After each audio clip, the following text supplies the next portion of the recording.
So this is another podcast I'm doing from the corridor because my apartment is being cleaned. So let's hope nobody comes in and starts shouting. Many issues. So we are basically concluding the chapter now on constructing human environment systems. We looked at the definitions of function, form, and structure of the systems, elements, interdependencies, and dependencies. We looked at various modeling approaches for structural and functional modeling. Now we pull it all together before we move to the next section on approaching. Well, we just finished approaching the world. Now we'll talk about changing the world. Again, the three key words for us: risk, resilience, and sustainability, right? So many issues of risk, resilience, and sustainability are complex and difficult to explain, understand, or improve, especially as they require the integrated knowledge and effort of various actors from across functional sectors, administrative levels, and geographical borders. What is not emphasized so far in this book is actually the data needed to even explain, understand, and improve the system of risk, resilience, and sustainability that we are looking at.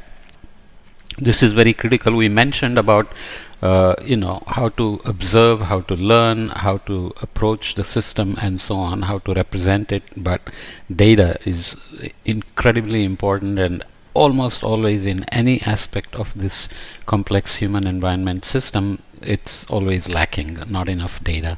Unfortunately, efforts to manage risk and resilience for sustainable development have had a tendency in the past to reduce problems into parts that fit functional sectors and organizational mandates, which is a major weakness as it continuously clouds the bigger picture, especially in terms of the interdependencies. So when you imagine the Earth system diagram, you can imagine how many interdependencies. Oops, I'm going back too far, but let me go till, yeah, even this diagram will work. So you were dealing with systems on this side, individuals here, the physical system of the climate itself, and all the interdependencies and feedbacks between them. So obviously it's always a bit convenient to simplify and modularize the complex system to understand it, but how does it work in terms of a decision tool? Does it help us actually manage risks, establish or build resilience, and head towards sustainability? That's always a key factor when you try to simplify the system. Twigg from 2004 may be right when stating that multi-sectoral approaches are ideal in theory, but their complexity causes problems. This happens just in the physical modeling as well. Can we just take ocean, land, and atmosphere and model the climate and weather without worrying about vegetation feedbacks, carbon cycle feedbacks, without explicitly representing glacier growth and melting and so on and so forth? So it's not just when you add human system, it becomes incredibly more complex as well, of course. However, we have no choice but to try to grasp such complexity, as the alternative has proven insufficient for decades. Managing risk and resilience for sustainable development is thus not about dividing issues into parts that fit the agenda or mandate of specific actors, but rather is about grasping the dynamics and non-linear interdependencies in complex systems. A good example is the risk we are trying to manage of global warming. Okay, forget about whether the 1.5 degree and 2 degrees C are scientifically derived or not. Let's just assume it's a good target to head for. If we can do it, it's always great. Lower the warming, the better, right? But how are we approaching it? We are approaching it with a tunnel vision on carbon and saying we must reduce greenhouse gases, especially CO2, and we are saying there are pathways to do it which depend on increasing bioenergy and carbon sequestration, carbon capture and sequestration utilization, renewables, electric vehicles, changing our behavior, and so on. But in the meantime, global warming is happening and continuing to happen, and impacts are appearing on food, water, energy, health, and all the things we do like transportation, which feed back to the global warming and greenhouse gas emissions. So what do we need to deal with the risks in these sectors? We need risk information at very local scale. You can imagine a heat wave hitting a city. A rich neighborhood is going to be affected very differently than a poor neighborhood. So you need information at that scale of neighborhoods. And nobody is producing such information in the details that we need, because to manage that risk, and remembering that risk is also a multiplier of hazards, exposures, and vulnerability, we need to know the vulnerabilities, which depend on many factors like socioeconomics, gender, age, income, housing, and so on, and exposure, which depend on things like infrastructure, population density, facilities, and of course there is the response part, whether the government is responding or just giving early warnings and saying you are on your own. So this is where all the complexities come in terms of how to do sectoral vision and risk management without having all the details of what is needed, or making sure that we are headed in a direction of increasing data gathering and modeling to get risk information at local scales, and then design responses as well to save lives, but also beyond disaster management to build resilience for the future. Okay, so managing risk and resilience for sustainable development is thus not about dividing issues into parts, as we said.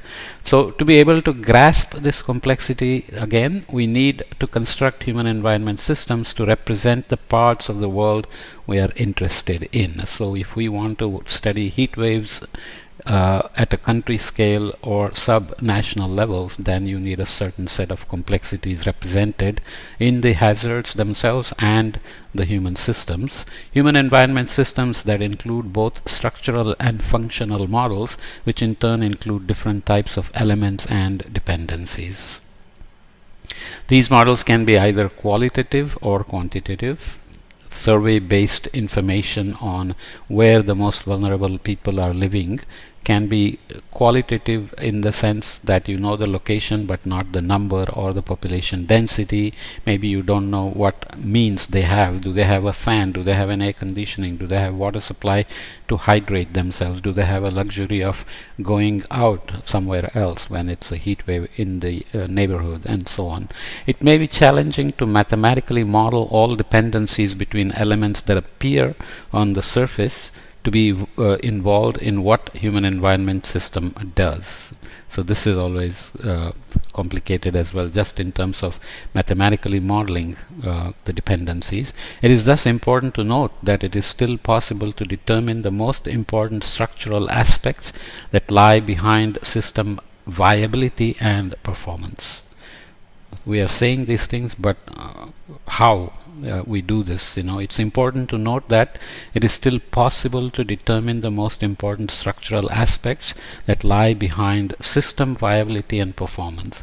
If you want to make a particular city completely resilient to heat wave risks, then is it viable to completely make it so?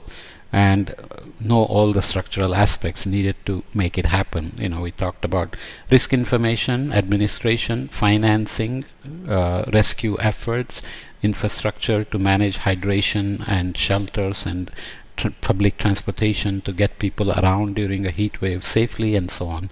This means that qualitative methods can also elicit information on both structural and functional aspects for the human environment system, which is central for explaining, understanding, and improving issues of risk, resilience, and sustainability. Although it's impossible to know any system completely, the goal must be a holistic picture that is as holistic as possible. So in other words, all the dependencies and interdependencies are represented, and the cascades, the amplifying effects and the damping effects are known in terms of the outcome of the risk or risk management. Okay, so it's not only formal expertise that is vital when constructing human environment systems to manage risk and resilience for sustainable development, since the educated common sense of other actors is effective in the process and provides a degree of moral force and political influence to the results.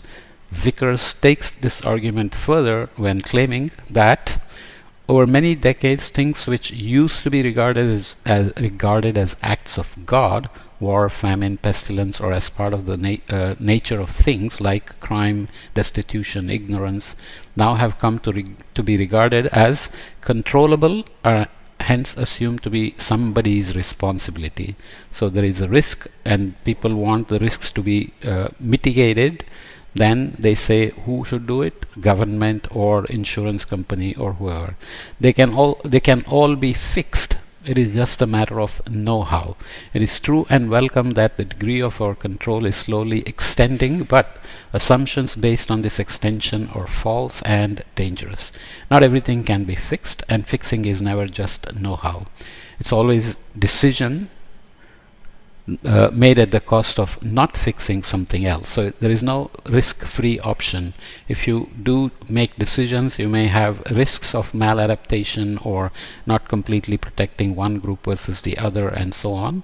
If you do nothing, then you have another set of risks. Until both governors and governed have a common and realistic view of what can be controlled and how far and at what cost, the relations between them are bound to be disturbed, and these disturbances may be as dangerous to the system as any. So if the politicians or the government and the people are fighting on what is happening and whether they are being protected enough, you always will have the system that is not being very well managed in terms of risk reduction.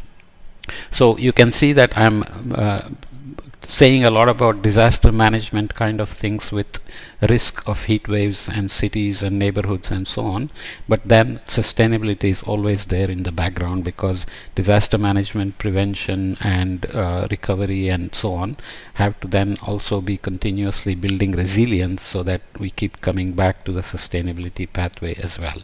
So modeling is part of that on a whole. That's what we mean by holistic picture of what the system is. Hence, it is not only for reasons of effectiveness that managing risk and resilience for sustainable development demands a wide participation of actors, but also for preempting public discontent by distributing responsibility and facilitating realistic expectations.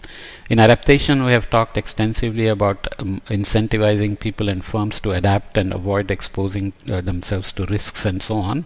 But there is a system that needs to guide them, and people have to have realistic expectation of what are irreducible risks.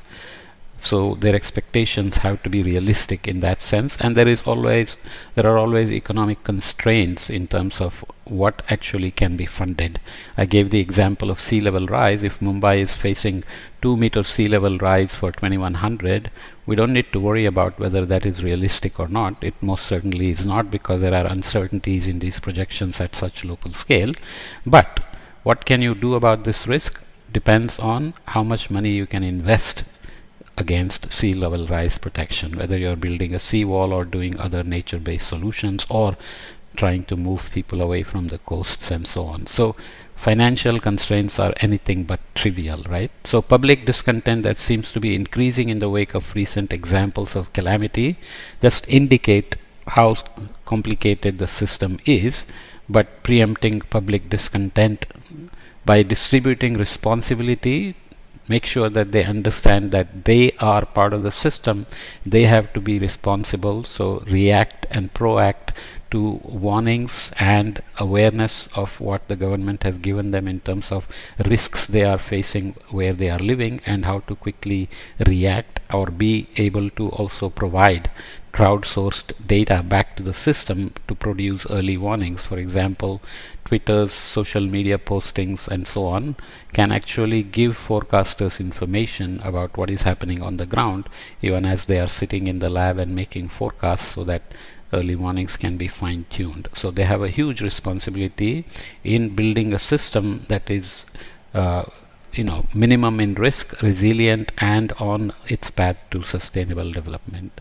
So this is very critical: agency, responsibility, and realistic explanations from people themselves. So let's conclude this chapter with that, and we'll come back and jump to the next section on changing the world, which has a few chapters.